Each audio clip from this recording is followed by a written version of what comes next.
Albert Einstein once said, everybody's a genius. But if you judge a fish by its ability to climb a tree, it will live its whole life believing that it is stupid.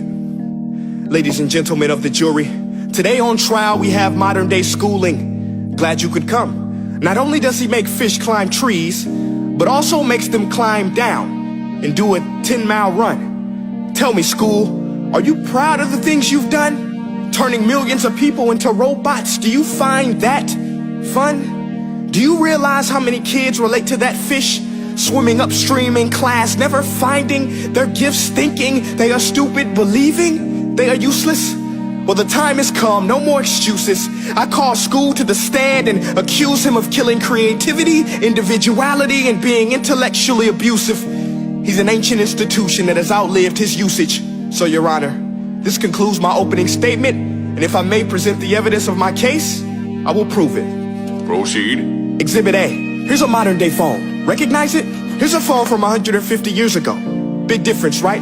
Stay with me. Here's a car from today, and here's a car from 150 years ago. Big difference, right? Well, get this. Here's a classroom of today, and here's a class we used 150 years ago. Now, ain't that a shame? In literally more than a century, nothing has changed. Yet you claim to prepare students for the future? But with evidence like that, I must ask, do you prepare students for the future or the past?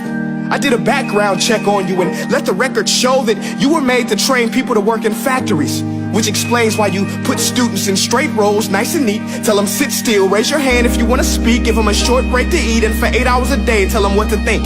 Oh, and make them compete to get an A letter which determines product quality, hence grade A of meat.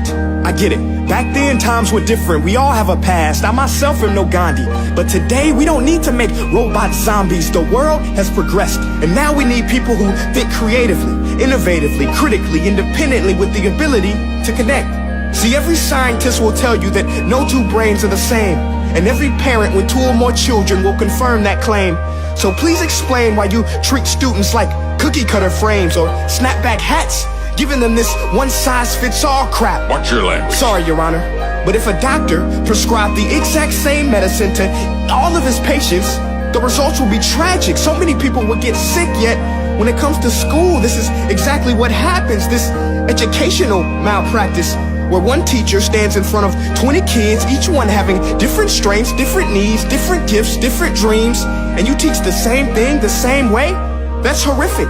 Ladies and gentlemen, the defendant should not be acquitted. This may be one of the worst criminal offenses ever to be committed. And let's mention the way you treat your employees. Objection. Overruled. I want to hear this. It's a shame. I mean, teachers have the most important job on the planet, yet they're underpaid? No wonder so many students are short-changed. Let's be honest, teachers should earn just as much as doctors, because a doctor can do heart surgery and save the life of a kid, but a great teacher can reach the heart of that kid and allow him to truly live. See, teachers are heroes that often get blamed, but they're not the problem. They work in a system without many options or rights. Curriculums are created by policymakers, most of which have never taught a day in their life.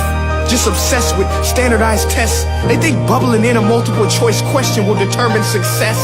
That's outlandish. In fact, these tests are too crude to be used and should be abandoned, but don't take my word for it. Take Frederick J. Kelly, the man who invented standardized testing, who said, and I quote, "These tests are too crude to be used and should be abandoned." Ladies and gentlemen of the jury, if we continue down this road, the results will be lethal. I don't have much faith in school, but I do have faith in people. And if we can customize healthcare, cars, and Facebook pages, then it is our duty to do the same for education, to upgrade it, change it, do away with school spirit, because that's useless. Unless we're working to bring the spirit out of each and every student, that should be our task. No more Common Core. Instead, let's reach the core of every heart in every class. Sure, math is important, but no more than art or dance. Let's give every gift an equal chance. I know this sounds like a dream, but countries like Finland are doing impressive things. They have shorter school days. Teachers make a decent wage. Homework is non-existent, and they focus on collaboration instead of competition. But here's the kicker, boys and girls. Their educational system outperforms every other country in the world. Other places like Singapore are succeeding rapidly. Schools like Montessori, programs like Khan Academy, there is no single solution. But let's get moving, because while students may be 20% of our population, they are 100% of our future. So let's attend to their dreams, and there's no telling what we can achieve. This is a world in which I believe, a world where fish are no longer forced to climb trees. I rest my case.